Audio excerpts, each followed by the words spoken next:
to start off here, so again, my name is Mike Feller from Active Pipe. I'm very lucky to have Stephanie Anton from Luxury Portfolio International joining us today. And we're going to talk a little bit about some of the misconceptions that exist around luxury marketing. But before we do that, Stephanie, I'd love for you even just to spend a couple minutes just introducing yourself. Obviously, around we mentioned the role with Luxury Portfolio, but even maybe a little bit of background kind of on your experience and what's led you up until this point, and then we'll get into the bulk of the conversation. Yeah, no, sure. I'm happy to go back as far as you'd like, Mike.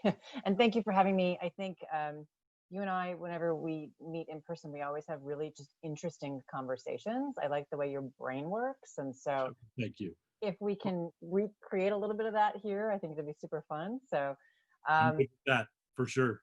And the funny thing too, if nobody knows, we're both in Austin. And so we're actually just a couple miles from each other, but in this day and age, it's still so far apart. So, so a little bit about me. So I'm in Austin. We've been here for 12 years. I'm from Chicago originally.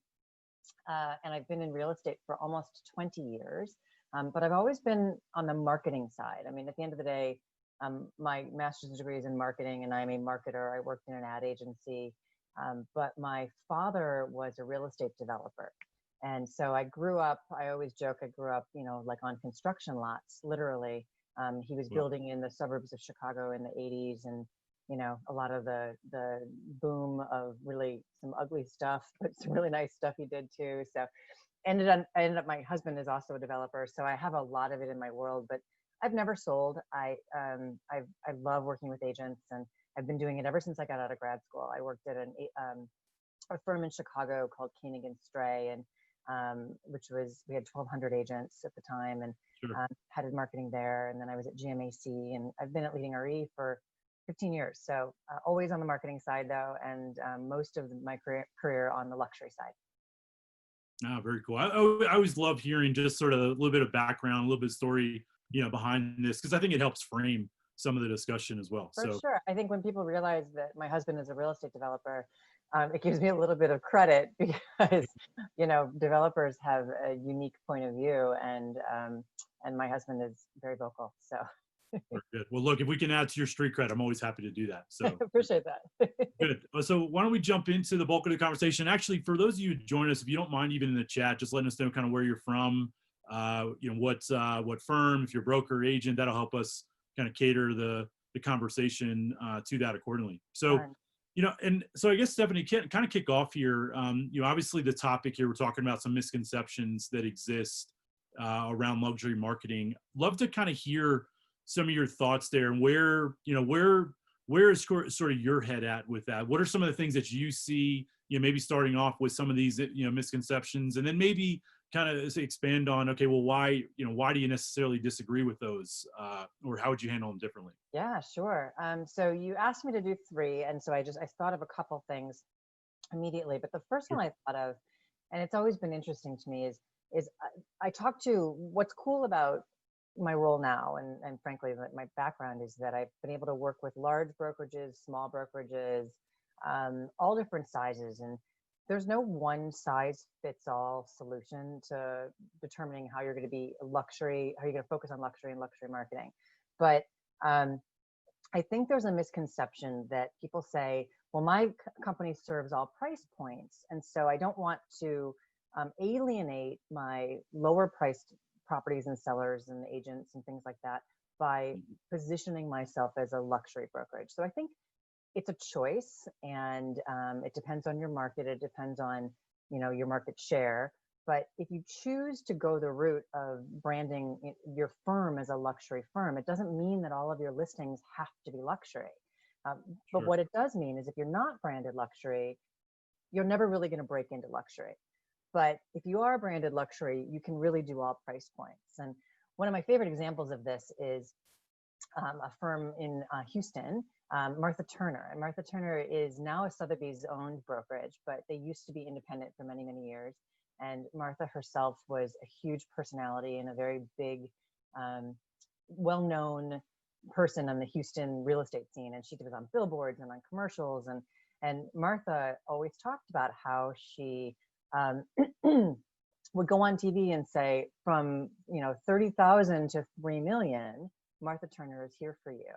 And so she really understood that, right? Yeah, That like, sure. she was at the high end, but she could really position to the low end as well, because it's all about service. So I think there's a lot that goes with that. But if you're going to make the decision to brand your firm with a luxury positioning, because that's really what it is, it's really important to make sure you work with a professional firm, a branding firm, or an agency. It doesn't have to be anyone expensive. It can be someone local, but starting from the beginning with a clear understanding of your values and your value proposition to the consumer and what your name means, and then a mark that emits a luxury feel. And I'll No, say it's too, interesting. yeah, No, I love that, just because, from our point of view, when you think about luxury, we think about words like experience or service, and I think very much, luxury, that space in marketing is how people feel and what the experience is like, is so much a part of that particular segment. But the truth is, I don't know how much of that is really isolated just to the luxury market. I think there are a lot of elements, frankly, that are very relevant to the rest of the market as well. it's a very good point. I mean, at the end of the day, we joke our name is Luxury Portfolio, and I did inherit the name, and Sure. I'm not sure I would have chosen it, but we kind of made the best with it. But saying something is luxury is actually kind of not makes it not luxury. And you're right on. It's about experience. It's about creating something that's about the consumer, and it's about lifestyle, and it's about so much more than just what people historically have considered. It's not like old luxury.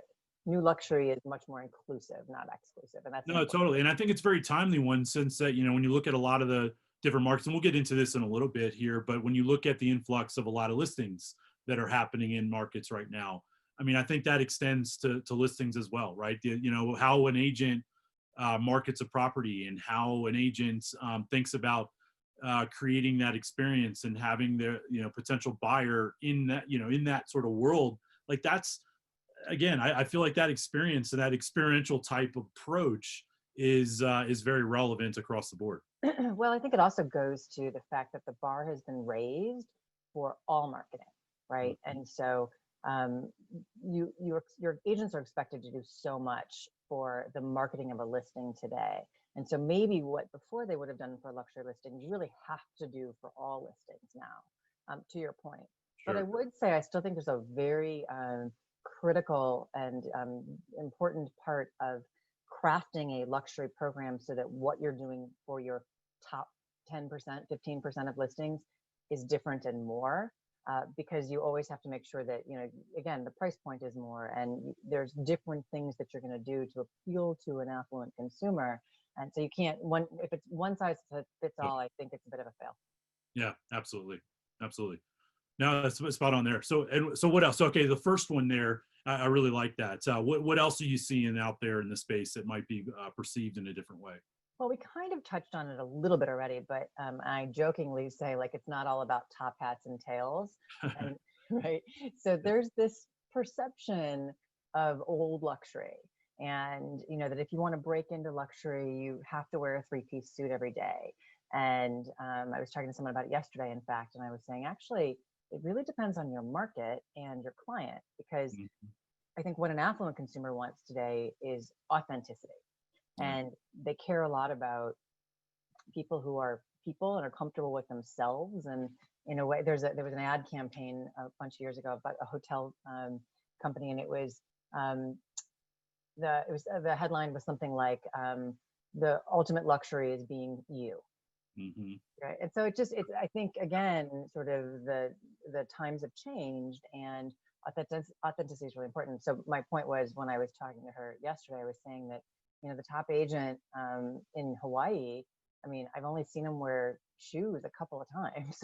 That's awesome. Right? Yeah. So it depends. You need to know your stuff. And it's not about projecting something. It's about being you, and professional, of course, and context. Hawaii, completely appropriate to not wear shoes, but it's not about fake it till you make it, Sure. I mean, it's deeper than that now. Sure. Do you find that a lot of people struggle with that? With the the authenticity piece. I mean, it sounds simple, but to actually really kind of narrow in on that piece of it, I think I would imagine is still challenging for people. I'm curious what folks that have embraced that and have done it well. What are some of the things you're seeing there?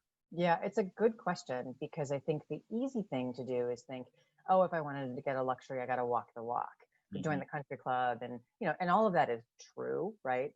But the best thing that agents can do is, go, maybe not right this moment, but get tour properties, get to know the inventory, become an expert, right? Because that's really what the affluent consumer wants, is they want somebody that knows what they're doing. Hmm. And oftentimes, I mean, I have tons of stories of agents saying, like, my first luxury listing was a $2 million listing. It's like, how did you do that? If they didn't they ask you if you had experience? And the answer was no, because I projected confidence, because I knew the inventory and I knew my stuff. Sure. And so being an expert is, I think, more important than ever. Yeah, I don't know. I think that's fantastic because I mean, it starts and ends there, right? At the end of the day, if you're not, it really doesn't matter what you're wearing Right, necessarily. That's going right. to fall through. I Yeah. mean, holes in your shirt, maybe not, but Sure. yeah. Yeah. Excellent. So, okay, so that's awesome. So, I mean, you think how of about pictures of billionaires today and they're all in hoodies. no? Well, especially if you go out to the valley on the West Coast, for sure, Exactly. it's a different animal out In there. your space, yeah. Yep, absolutely.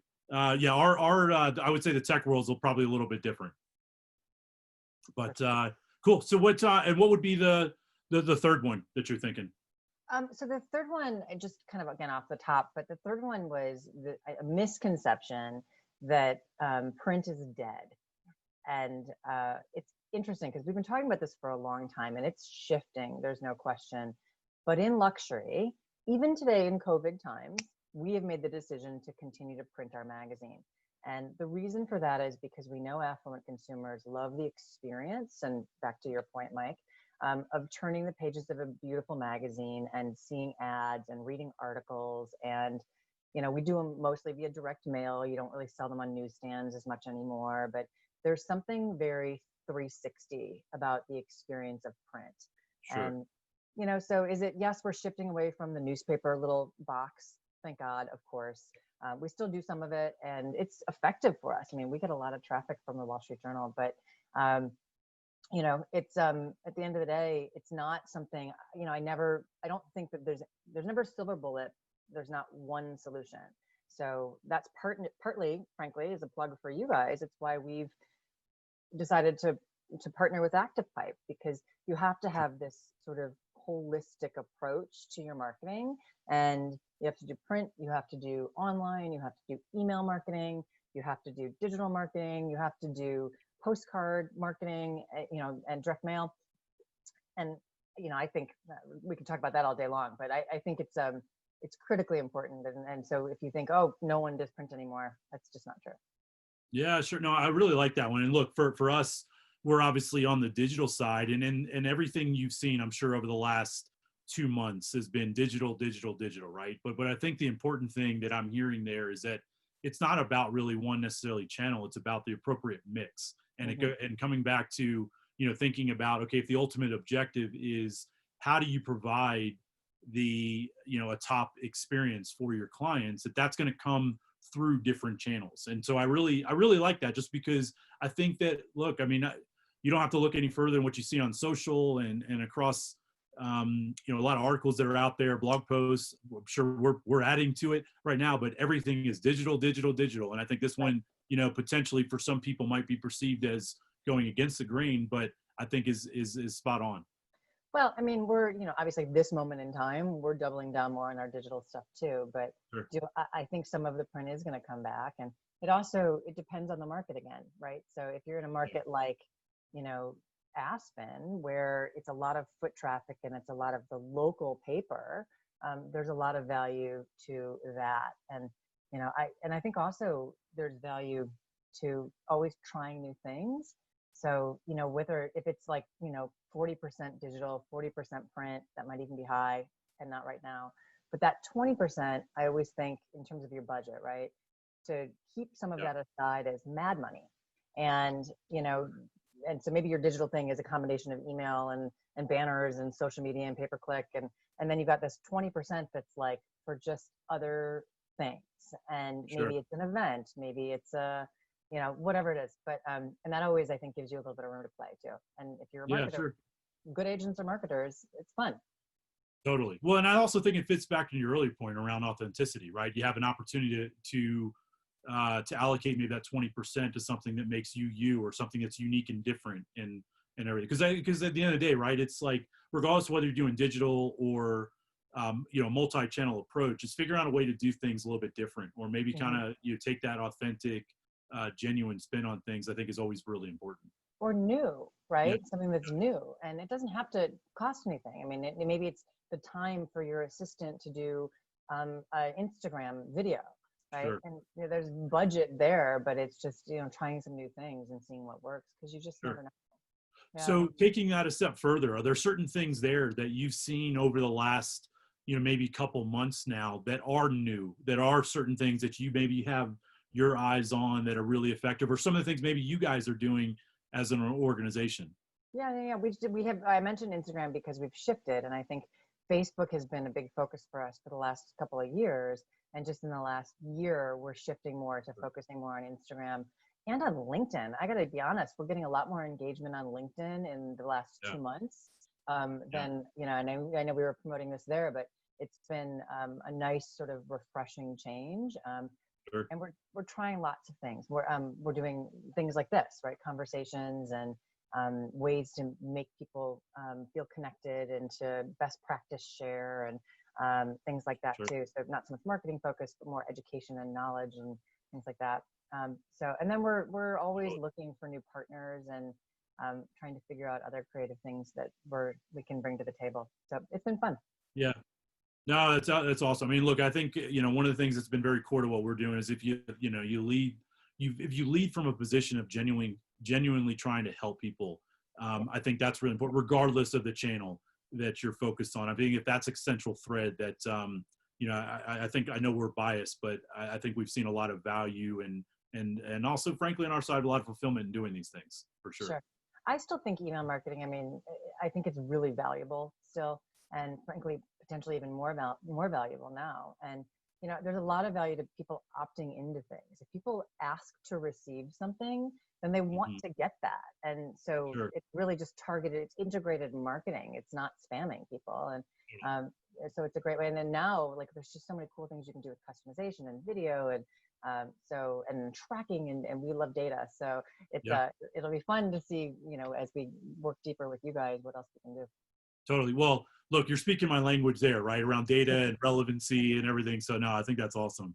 So are there any, I certainly don't want to limit you, you know, to three. Are there any others that are on top of your mind, or do you feel like those are, you know, Yeah. maybe good place to start? Well, I would say also, it doesn't have to be expensive. Mm. At the end of the day, like we talked about, a lot of free things that people can do, and again, I think people get intimidated by luxury, and it, you know, and really, you know, it doesn't have to be. It just has to be creative and relevant and true to who you are, and backed by data and content and strategic approach. And so I think, you know, a lot of times people just say, "Oh, it's expensive, and I can't do that." So, and then targeted, we talked a little bit about that already, but I think that's really important. Making it customized and making it relevant to the audience is very important as well. So, you know, I believe in aiming high, and then the halo effect that comes with the brand can make a big difference, and it gives you more flexibility. So I think, you know, that's something that you'll always see me participating in. Yeah, for sure. No, I think it's awesome. I love the way you're thinking about yourself, as always, in all of our conversations.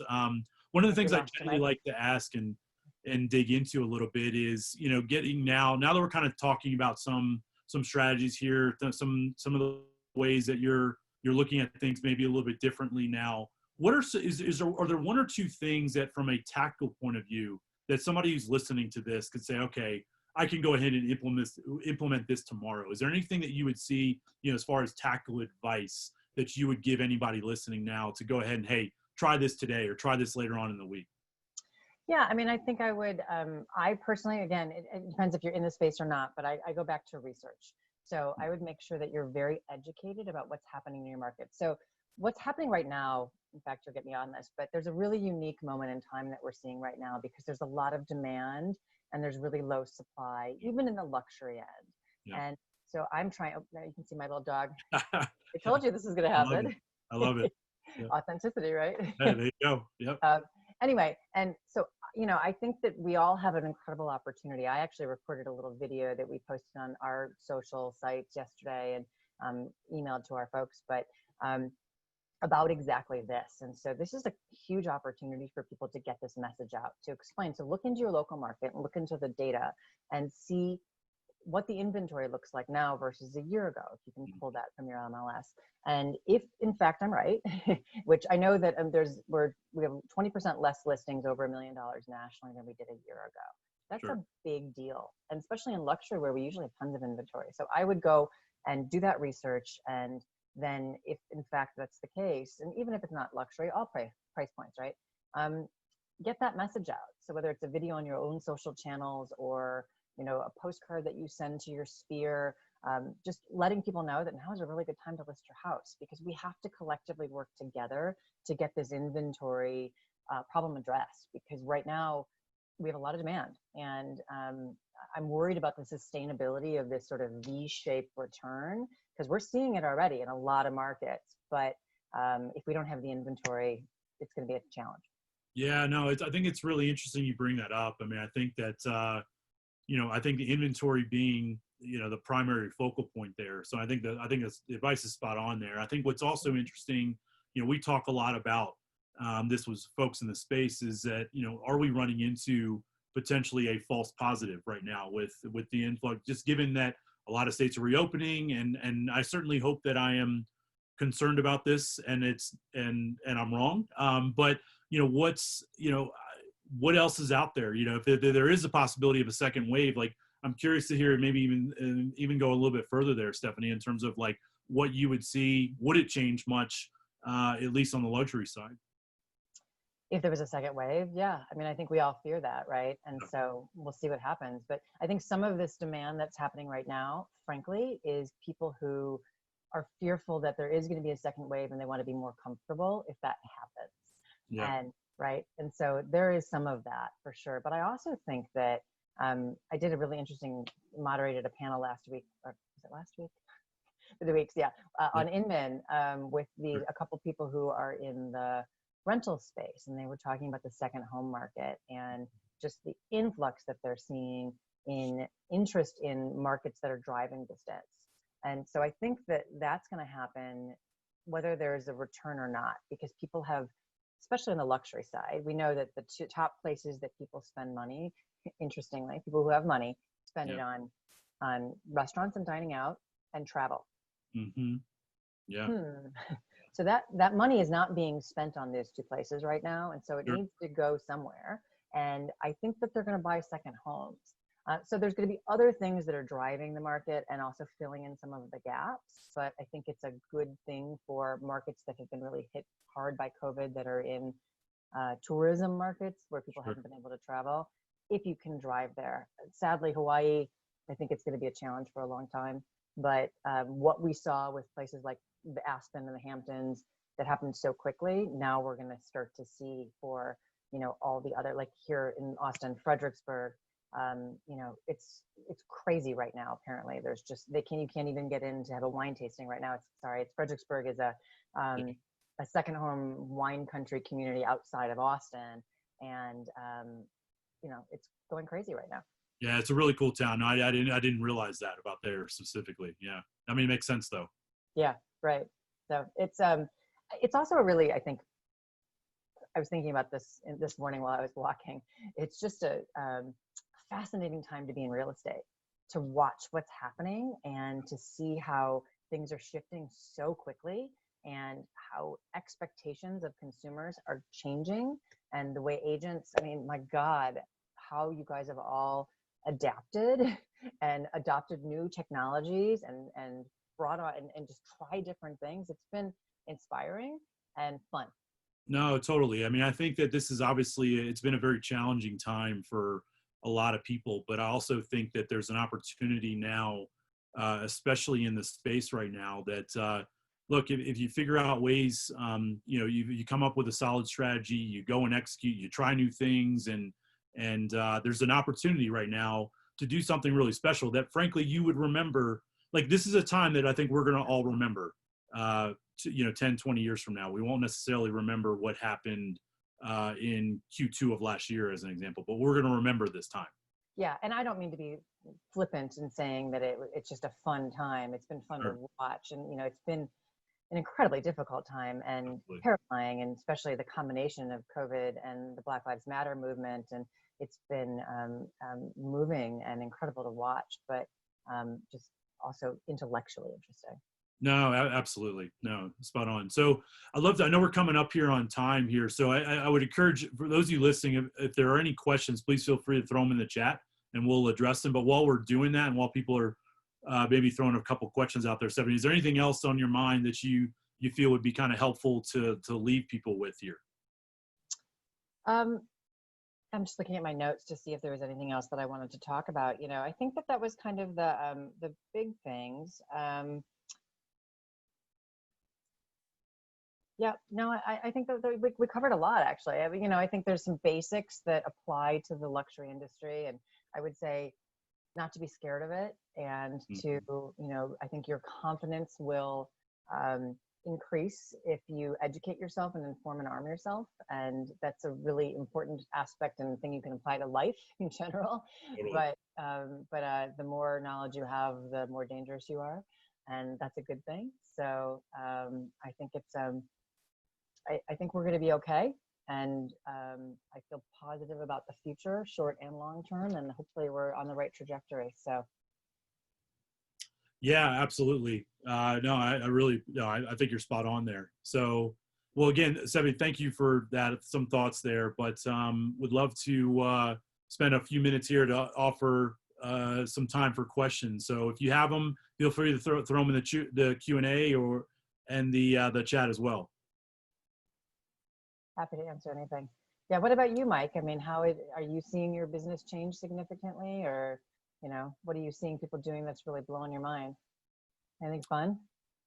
Yeah, this is, I think, to your point, this has been a very intellectually challenging time. I think that this is from our side of things. I think we recognized early on that, right around that first couple of weeks in March that, look, our strategy that existed, 2-3 months ago didn't necessarily exist, right? There were certain elements of, I think our strategy that we definitely changed. And I think the really positive side on our, side out all this is that we're able to move pretty quickly. And so we definitely adapted very quickly. I'm very lucky to work with a very talented team, and some of the things I think we have been able to execute in a period of 2 months has been really, really kind of special to watch. And I think one of the things that, looking back on this, as I mentioned earlier, I think that the important thing that I think we realized early when this whole thing started was, look, people are going to be going through some very tough times. And there's the very thing, whether that's from health reasons, from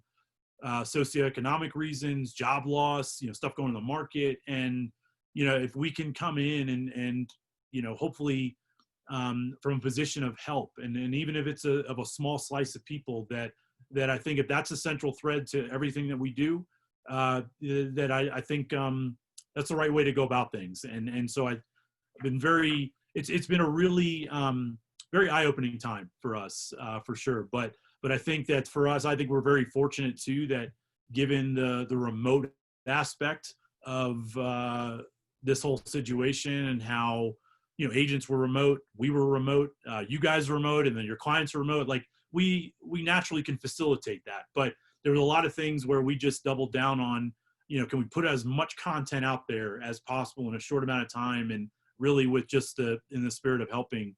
It's look, as a leader in the business, it's been really kind of special to watch. Yeah.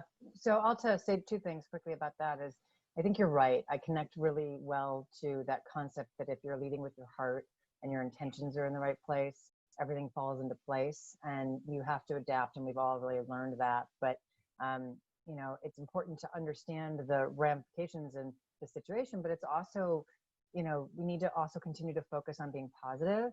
And one of my favorite sort of things recently, and my team will laugh about this, but is Matthew Ferrara, who you may know, who's he's our resident philosopher and one of the deans at Leading RE.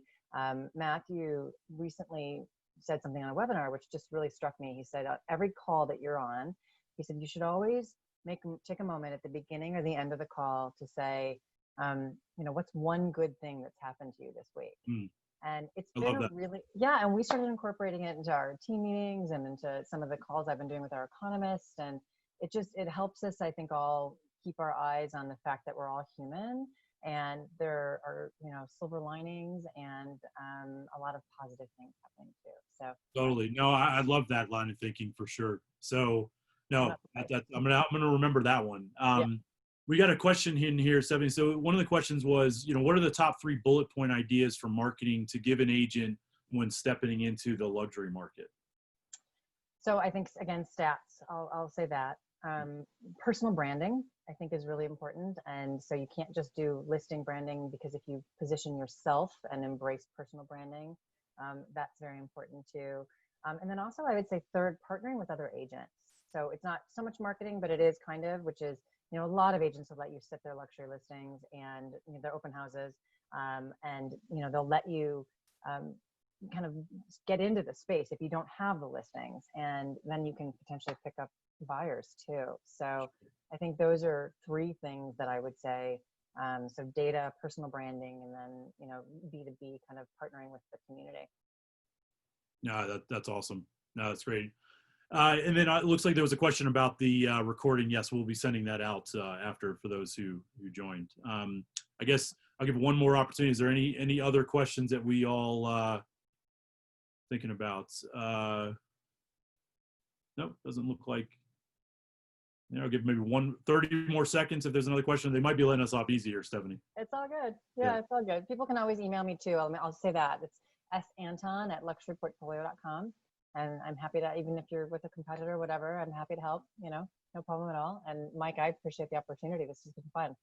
No, Stephanie, I always enjoy our conversations and a chance to catch up, and really appreciate you spending the time here. My pleasure. Absolutely. Great. Well, thank you, Stephanie, and thank you all for joining us. Take care. Have a great day. Thanks. You too. Bye.